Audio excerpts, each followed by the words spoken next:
Hello everyone and welcome to the walkthrough for worksheet 4B for Matrices for college trig or MAT122. So today we're going to continue talking about the different matrices and how to do these. At the very beginning of this worksheet we do some more Gaussian row reduction. And there's a bunch of problems like that. That's a majority of the worksheet. And then at the end, there's just a couple computation things. And so it should be a pretty straightforward worksheet. This Gaussian reduction or Gaussian elimination does not get easier unless you actually try it. So don't just be copying down my answers. Actually try a couple on your own and see if you can actually do this, because on the exam you will have to do a couple of these on your own, okay? So let's start with number one. Now, number one, I turned this into a matrix, and remember we're trying to get a identity matrix on the left. So a 1, a 0, and then a 0, and then a 1 in the bottom right. So what I have here is the first thing I did is I switched row 1 and row 2. Now the reason I did that is because I knew I was going to have to divide everything by either a 20 or a 10. It's just my preference, but I preferred to divide by 10 because I think it looks a little bit nicer. So that's what I did for step 1. And then step 2, I divided everything in that top row by a 10. Well, that gave me my 1 that I wanted in the top left. The negative 25 turns into negative 2.5, and the negative 7 turns into negative 0.7. So that's all squared away. We have the 1 that we wanted. So now I want to get a 0 underneath that 1, and the way I do that is I multiply that top row by negative 20 and add it to row 2, stick the answer in row 2, and that's what it says here in the blue. If you do that, you get the 0 that you want, and then you also get a 65 and a 26. So kind of big numbers, but that's what we get. And then for the next number, I want to turn that 65 into a 1. So I'm going to divide the 65 by a 65. You end up getting a 1 there, and then a 0.4 in green. So we're good to go there. Now, the only other thing I need is I need that negative 2.5 to be a 0. So I'm going to multiply the bottom row by 2.5, add it to row 1, and stick the answer in row 1. So if you do that, you end up getting your 1001, so everything's good on the left. And the 2.5 times the 4, add it to the negative 0.7, you end up getting 0.3. So that is my final form. I say the answers are x equals 0.3 and y equals 0.4, and that's all set. Okay, let's look at number 2. Now number 2 is a 3 by 3, so this is going to be, well, it's really 3 rows, 4 columns if you count the answer column. But we have a 3 by 4. There's going to be 3 different answers, so an x, y, and a z.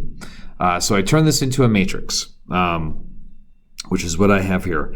First step is I'm going to make underneath that 1 in the top left, I'm going to make everything else below it as 0. So I did 2 steps at once here. In red, I was multiplying everything in the top row by negative 1, adding it to the second row, and sticking the answer in row 2. So that's what I've done. For the bottom row, I'm going to turn that that 2 into a 0. So multiply top row by negative 2, add it to row 3, and stick the answer in row 3. And so that's what I've done here in blue. Now, a bit of a bonus you got with the blue one is we already have an answer for it. We got a 0, a 0, a 1, and a 2. So both those are zeros. That part's done. And then I already got the 1. So that bottom row worked out real nice.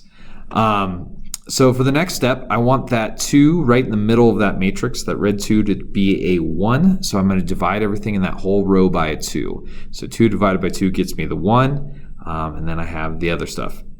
So now I have my diagonal of 1s. Everything else is a 0, so that's great. What I want now is I want that 3 above the 1 in the middle to be a 0. So I'm going to multiply the middle row by negative 3, add it to row 1, stick the answer in row 1. So if you do that, you'll get the 0 you want. And then next step, I want both of the negative 5 and the 2 to both be 0 so that I'm done. So I multiply the bottom row by 5 and add it to row 1, stick the answer in row 1. Same trick for the second row, multiply the bottom row by negative 2 and add it to the second row and stick the answer in that row. So if you do all that, blue and green here, you end up getting your identity matrix on the left, and on the right you got some answers of 16, negative 5, and 2, and that is it. Okay, like I said, 3, 4, 5, 6, 7, 8, 9, and 10, you're just practicing this, so make sure you're giving those an honest effort to see if you can actually do this. It does take some practice to get good at it, just like anything that's worthwhile, so give that a shot.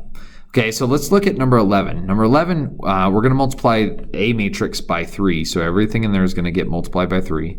And then the B matrix, we're going to multiply everything by 2.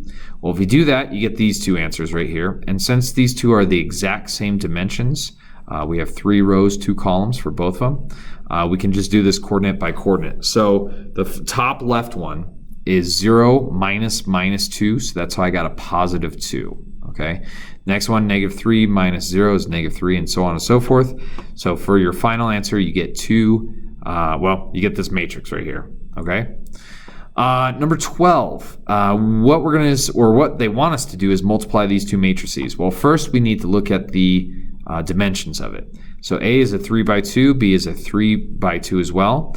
Since the 2 and 3 in the middle don't match, you can't do this. So you say, sorry, I can't do that. Okay, so that is it for the problems I'm going to do on this worksheet. Work through these. A lot of this is just the Gaussian elimination. Like I said, you got to try it and you got to make some mistakes before you're good at it. So go through that and see what you can do. If you have any questions, feel free to email me or bring them to class and we'll solve them there. Okay, have a nice day.